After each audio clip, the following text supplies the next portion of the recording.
तो ये कहानी है एक ऐसे साधु की जो अपने मन, आत्मा और समय से एक अजीब खेल खेलता है। ये कहानी ना तो पूरी तरह आध्यात्मिक है, ना ही काल्पनिक, बल्कि इन दोनों के बीच कहीं लटकती हुई एक दार्शनिक यात्रा है। तो चलो सुनते हैं इस कहानी को, इस ऑडियो बुक को मेरे साथ। तो चलो चलते हैं। तो बहुत समय पहले हिमालय की एक घाटी में एक आदमी रहा करता था जिसका नाम था त्रियोगी। जैसे कि नाम से ही पता चलता हो, जिसने किसी 3 चीज़ों को साधा हो। पर वे 3 चीज़ें हैं कौन सी?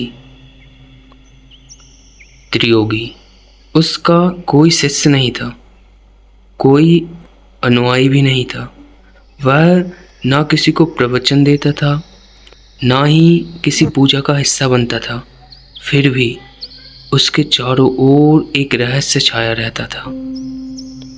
लोग कहते थे त्रियोगी 3 बार जन्म ले चुका है, पर एक भी बार मरा नहीं।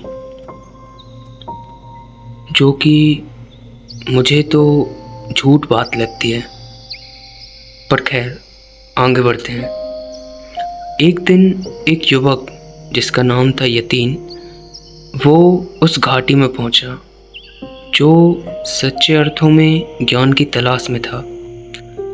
उसने कई गुरुओं से दीक्षा ली थी, पर संतोष नहीं मिला। अंत में वह त्रियोगी के पास जाया करा। यतीन वहां जाके उससे पूछता है कि मुझे जीवन का अंतिम सत्य बता सकते हो? त्रियोगी मुस्कुराया और एक दर्पण की ओर इशारा किया जो एक पत्थर पर रखा था। त्रियोगी कहता है, इस दर्पण में झांक और अपने 3 प्रतिबिंब को खोज। यतीन बोलता है कि 3 प्रतिबिंब तो एक ही होता है। त्रियोगी कहता है कि तू खोज तो सही। तो उसकी बात को मानते हुए और भरोसा करते हुए यतीन उस आईने में झांकता है और उसे पता नहीं था कि वो कैसे उन 3 प्रतिबिंब को आज देख पाएगा और उनसे ताल्लुक़ कर पाएगा, जिसमें से 2 प्रतिबिंब तो ऐसे हैं जिनको वो थोड़ा समझ पा रहा था, पर तीसरा प्रतिबिंब ऐसा था जो उसकी समझ से परे था। तो यतीन ने जब आईने में देखा तो उसे पहला प्रतिबिंब नजर आया। वह था वर्तमान का भ्रम। यतीन ने दर्पण में देखा और खुद को वैसा पाया जैसा वह था, थका, उलझा और अधूरा। दर्पण में उसकी आंखें बोल रही थीं, मैं वो हूँ जो तू अभी है, पर ये मैं भी तू नहीं है। ऐसा उसकी आंखें बोल रही थीं। तभी त्रियोगी बोला, ये तेरा समय में उलझा हुआ मैं है। तू जो सोचता है कि तू है, पर वास्तव में तू उससे कहीं अधिक है। ऐसा कुछ वह त्रियोगी उसको बोलता है। तभी वह दूसरे प्रतिबिंब की ओर अग्रसर होता है और वह देखता है दूसरा प्रतिबिंब था स्मृति का भार। स्मृतियों का भार। अब यतीन को दर्पण में अपना बचपन दिखा, बिल्कुल स्पष्ट। वह रो रहा है, चिल्ला रहा है, खेल रहा है, बोल रहा है कि मैं ऐसा क्यों हूं, साफ साफ। तभी त्रियोगी बोलता है, ये तेरा भूतकालीन मैं है, जिसे तू हर दिन अपने कंधों पर ढोता है। हर निर्णय, हर डर, हर उम्मीद इससे प्रभावित होती है। इसे पहचान, पर इसका दास मत बन। क्या आप ये बात जानते हैं, आप जो भी काम करते हैं वो आपकी स्मृतियों पर निर्भर करती है। आपने जिस भी काम के प्रति जैसी भी स्मृति बनाई हुई है, आप 50 से 80% वैसा ही काम करते हैं। जैसे अगर आप स्मृति बना लेते हैं कि आप सीधे हाथ से लिखते हैं, तो आप सीधे हाथ से ही लिखते हैं। बल्कि स्मृति ये भी बनाई जा सकती थी कि आप उल्टे हाथ से लिखते हैं। हो सकता है आप उल्टे हाथ से कुछ लेखन कर सकते थे, या कह लें कि जिस तरह की भी स्मृतियाँ आप बना लेते हैं, या कह लो कि बन जाती हैं, आप वैसा ही काम करते हैं। अब ये स्मृतियाँ बचपन से ही बनती जाती हैं आपके आसपास के वातावरण के दौरान। आपके आसपास के जो भी पहलू यहाँ हो रहे हैं उसके दौरान किसी भी पल ये स्मृतियाँ बन जाती हैं, या कह लो कि हर पल ये स्मृतियाँ बनी जा रही हैं। इस पल भी जब आप मुझे सुन रहे हैं तो आप एक स्मृति बना रहे हैं आपके साथ। चलो आगे बढ़ते हैं तीसरे प्रतिबिंब की ओर। तो तीसरे प्रतिबिंब में यतीन को कुछ ऐसा दिखा जो है ही नहीं, पर वही वास्तविक है। अब दर्पण धुंधला हो गया। कुछ देर बाद यतीन ने उसमें कुछ ऐसा देखा जो कभी हुआ ही नहीं था।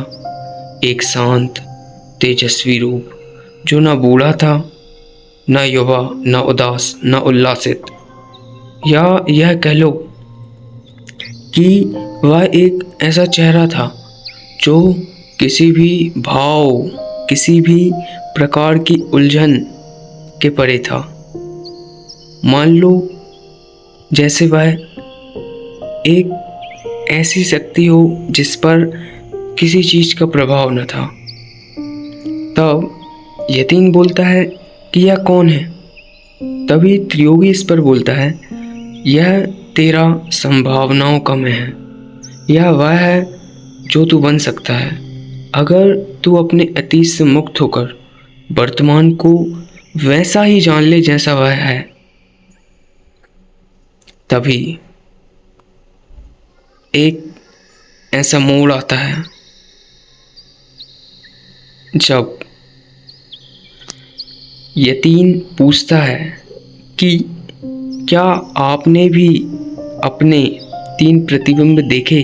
ऐसा वह उस त्रियोगी से बोलता है।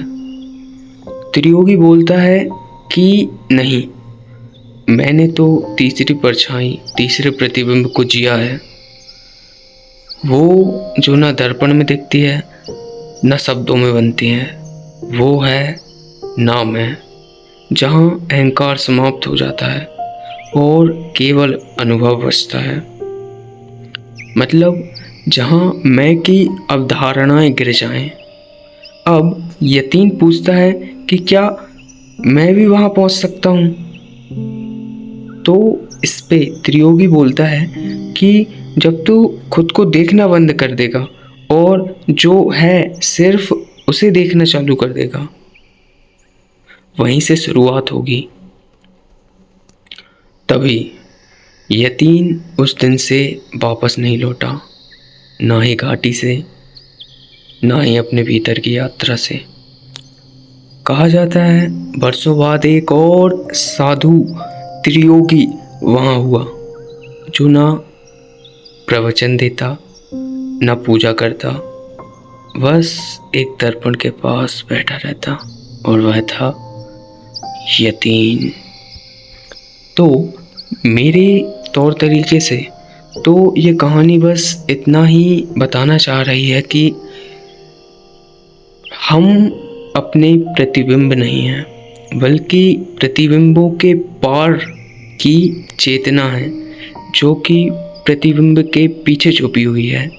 और वास्तविक जो मुक्ति है वो सारी मैं की अवधारणाओं को गिराने के बाद से ही शुरू होती है। मैं की अवधारणा यहाँ पर ये दिखाती है जैसे मैं शिक्षक हूँ, मैं विद्यार्थी हूँ, मैं अमीर हूँ, मैं गरीब हूँ। ये सारी मन की अवधारणाएं हैं, मैं की अवधारणाएं हैं।